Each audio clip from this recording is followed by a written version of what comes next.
Hi guys, welcome to my channel. Hope you all are doing good. Guys, अभी जो मैंने last video डाला था अपना सेकंड नॉर्मल डिलीवरी का, जो भी मेरा एक्सपीरियंस था वो मैंने आप लोगों के साथ शेयर किया। तो अब मैं आप लोगों के साथ शेयर करने वाली हूँ कि हमारी नॉर्मल डिलीवरी में जो स्टिचेस आते हैं, जिनको हम बायोलॉजिकल लैंग्वेज में एपिजियोटमी बोलते हैं, उसका मेरा क्या एक्सपीरियंस रहा। हालांकि मैं इसके ऊपर पहले भी एक वीडियो बना चुकी हूँ, बट अगेन पहला और दूसरा दोनों डिलीवरीज के अलग अलग एक्सपीरियंस होते हैं।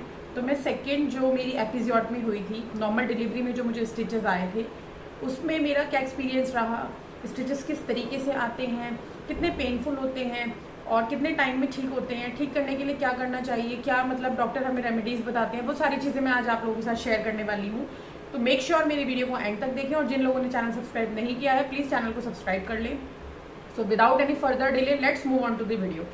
तो गाइज, जैसे ही सेकेंड नॉर्मल डिलीवरी मेरी हो गई थी 2022 में, मैंने बेबी बॉय मैंने डिलीवर किया। और तो जैसे कि मैंने आपको बताया था कि बहुत से लोगों ने ना मिथ्स फैला रखे हैं कि पहली डिलीवरी जो होती है वो बहुत पेनफुल होती है, सेकंड डिलीवरी जो होती है वो बहुत आसानी से हो जाती है, जिसमें कि ऐसा कहीं से कहीं तक कोई सच नहीं है। जितनी पेनफुल फर्स्ट डिलीवरी होती है उतनी ही पेनफुल सेकंड डिलीवरी भी होती है। तो ये सारे मिथ्स हैं और कुछ भी नहीं है। और गाइस, जो मेरी सेकंड डिलीवरी जब हो गई थी तो मुझे सुनने में ये आया था अपने डॉक्टर से, मुझे ये पता चला था, मैंने आपको पहले भी बताया, जिन लोगों ने वीडियो नहीं देखा है वो जाके देखें। मैंने इसके ऊपर एक वीडियो बना रखा है कि नॉर्मल डिलीवरी में स्टिचेस कैसे आते हैं। गाइस, पहली डिलीवरी में जो मुझे स्टिचेस आए थे वो इतने ज़्यादा पेनफुल थे, इतने ज़्यादा पेनफुल थे, मतलब आप बिलीव नहीं करेंगे, जितना पेन मैंने नॉर्मल डिलीवरी में टॉलरेट किया उससे ज़्यादा पेन मैंने स्टिचेस में टॉलरेट किया था। मुझे stitches around half an hour तक लगे थे और वो इतने पेनफुल थे, इतने पेनफुल थे, मतलब I was shouting, I was screaming, मतलब इतना कुछ हो रहा था, लेकिन क्या करते, वो बर्दाश्त तो करना ही था। अब गाइस, सेकंड डिलीवरी में क्या हुआ, मुझे मेरी डॉक्टर ने पहले ही बता दिया था, क्योंकि मैंने अपनी डॉक्टर्स का बहुत ज़्यादा सर खा लिया था कि मैम पहली डिलीवरी में स्टिचेस बहुत पेनफुल थे और दोबारा से वही चीज़ होगी, तो आप प्लीज़ मुझे बताइए मैं इस चीज़ से कैसे बच सकती हूँ। इवन मैंने उनसे ये भी बोला था कि मैम मुझे बहुत ज़्यादा डर लग रहा है, आप प्लीज़ मुझे एपिड्यूरल दे दें, आप प्लीज़ मेरा ऑपरेशन कर दें। जिसके लिए हालांकि वो बिल्कुल भी नहीं मानी थी, क्योंकि आपको पता है मेरी डॉक्टर बहुत अच्छी है, my gynaecologist is best. Max Delhi Patparganj में मेरा बेबी हुआ था। तो मुझे मैम ने बताया कि जयश्री, जब आप फर्स्ट बेबी डिलीवर करते हैं या चाहे आप सेकेंड डिलीवरी हो रही है आपकी, उसमें होता क्या है, डिलीवरी के टाइम पर जो आपको वेजाइनल कट लगाया जाता है उसको बोलते हैं एपिजियोटमी। कट लगाने के टाइम पर ही हमें एक लोकल एनेस्थीसिया दिया जाता है, जिसमें क्या होता है, जो आपका पोर्शन होता है वो बिल्कुल सुन्न हो जाता है और बाकी आप बिल्कुल बेहोश नहीं होते हैं, तो उसको बोलते हैं लोकल एनेस्थीसिया। और लोकल एनेस्थीसिया का जो असर है वो अराउंड 15 to 20 मिनट्स तक रहता है। तो या तो जल्दी जल्दी आपने मतलब बेबी डिलीवर हुआ और तुरंत ही आपकी डॉक्टर स्टिचेस लगाने शुरू कर दे और 15 से 20 मिनट के अंदर वो सारा काम खत्म हो जाए, तो या तो आप तब उस पेन से बच सकते हैं। और अगर आपने थोड़ा रेस्ट ले लिया, आप आराम से कर रहे हैं, तो लोकल एनेस्थीसिया का जो असर है वो बिल्कुल ख़त्म हो जाता है और उसके बाद दोबारा से डॉक्टर आपको लोकल एनेस्थीसिया नहीं देंगे और फिर आपको स्टिचेस ऐसे ही लगवाने पड़ेंगे। तो पहली डिलीवरी में मेरे साथ यही हुआ था। जब मेरा बेबी हो गया था तो उसके बाद मैं थोड़ा आराम, मैंने बोला प्लीज़ अब मुझे थोड़ा रेस्ट दो, मैं अभी कुछ करने की भी कंडीशन में नहीं हूँ। तो बेबी डिलीवर होने के ऑलमोस्ट 15 से 20 मिनट बाद मेरा, 15 मिनट से 20 मिनट तो नहीं, हालांकि 10 से 15 मिनट बाद मेरा स्टिचिंग का प्रोसेस चालू हुआ। सबसे पहले डॉक्टर प्लेसेंटा को रिमूव करते हैं, उसके बाद वो डॉक्टर जो आपकी गायनेकोलॉजिस्ट है वो अच्छे से चेक करती हैं अंदर कहीं कुछ रह तो नहीं गया है। सारी चीज़ें चेक करने के बाद उसके बाद आपका स्टिचिंग का प्रोसेस चालू होता है। तो गाइस, वो उन सब चीज़ों में मेरा इतना टाइम ज़ाया हो गया था कि मेरे स्टिचेस काफ़ी लेट लगे और तब तक एनेस्थीसिया का जो असर था वो ख़त्म हो चुका था और मुझे इतना पेन हो रहा था, इतना पेन हो रहा था, मतलब बाय गॉड। पहले मैंने डिलीवरी का पेन बर्दाश्त किया एंड उसके बाद मैंने अपने स्टिचेस का पेन बर्दाश्त किया। तो इस बार मैंने मैम को पहले ही बोल रखा था कि मैम जैसे ही मेरी डिलीवर होगी आप प्लीज़ इंस्टेंटली जो है स्टिचेस लगाने प्लीज़ शुरू कर दीजिएगा।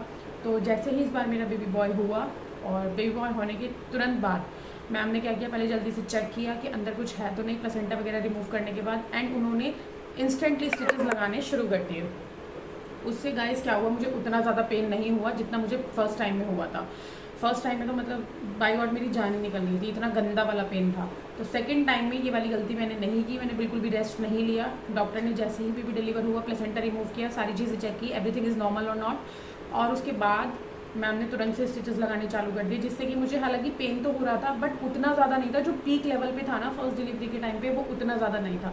तो आप लोग भी कोशिश ये करें जैसे ही आपकी डिलीवरी होती है आप अपने डॉक्टर को बोलें कि प्लीज़ जल्द से जल्द वो अपने स्टिचेस का जो प्रोसेस है वो चालू करें। जितना आप डिले करेंगे उतना आप ही के लिए पेनफुल होगा, क्योंकि डॉक्टर्स का भी कुछ होता है कि वो सिर्फ लोकल एनेस्थीसिया एक ही बार दे सकते हैं, आपको दोबारा नहीं दे सकते।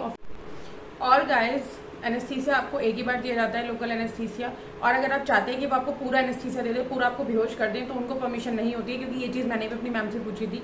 उन्होंने मुझे साफ बोल दिया था कि पूरा एनेस्थीसिया देने के लिए हमें ओटी में जाना पड़ेगा, प्रॉपर परमिशन लेनी पड़ती है, तो वो चीज़ तो पॉसिबल है ही नहीं।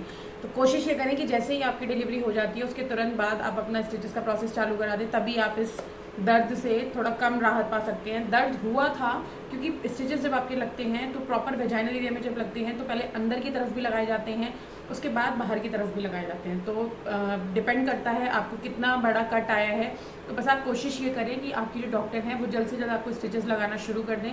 उसके बाद गाइस अब मैं आपको बताती हूँ कि उसकी आपको केयर कैसे करनी है। जो मेरी गायनेकोलॉजिस्ट हैं उन्होंने मुझे पेन किलर्स दी थी, कुछ एंटीबायोटिक्स दिए थे जिससे मेरी जल्द से जल्द स्टिचेस जो है वो हील हों। और क्योंकि मेरी डिलीवरी सर्दियों में हुई थी तो उसके लिए आप क्या कर सकते हैं, बेस्ट ऑप्शन है ये। वैसे आपकी गायनेकोलॉजिस्ट जो है वो भी आपको बता ही देंगी।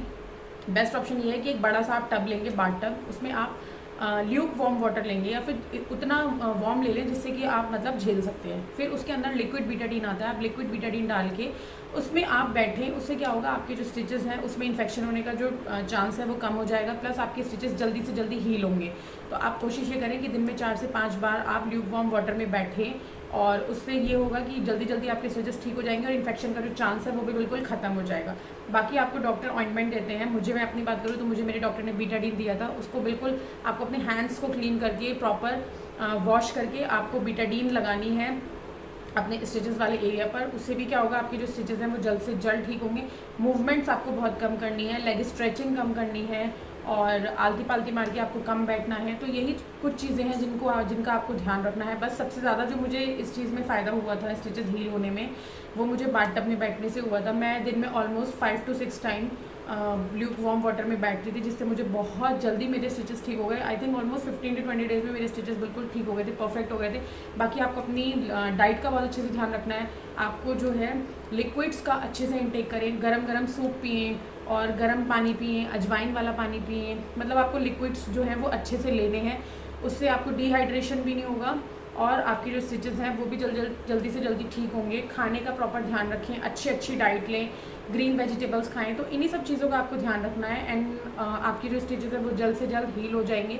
और बाकी आपको कोशिश यही करनी है कि जब भी आपकी डिलीवरी होती है आप अपने डॉक्टर को बोलें कि वो डिलीवरी के तुरंत बाद ही आपके स्टिचेस का प्रोसेस चालू कर दे। जो गलती मैंने की वो आप ना करें। मैंने फर्स्ट डिलीवरी में अपनी मैम को बहुत रोका, मैम प्लीज़ थोड़ा रुक जाइए, मैं बहुत थक गई हूँ, और स्टिचेस का जो प्रोसेस है वो प्लीज़ थोड़ा सा देर में शुरू करें। और जिससे कि मुझे ही बहुत ज़्यादा सफ़र करना पड़ा था। और वो जो पेन था वो मैं आपको बता भी नहीं सकती। पहले मैंने नॉर्मल डिलीवरी का पेन झेला, उसके बाद मैंने वो स्टिचेस का पेन झेला।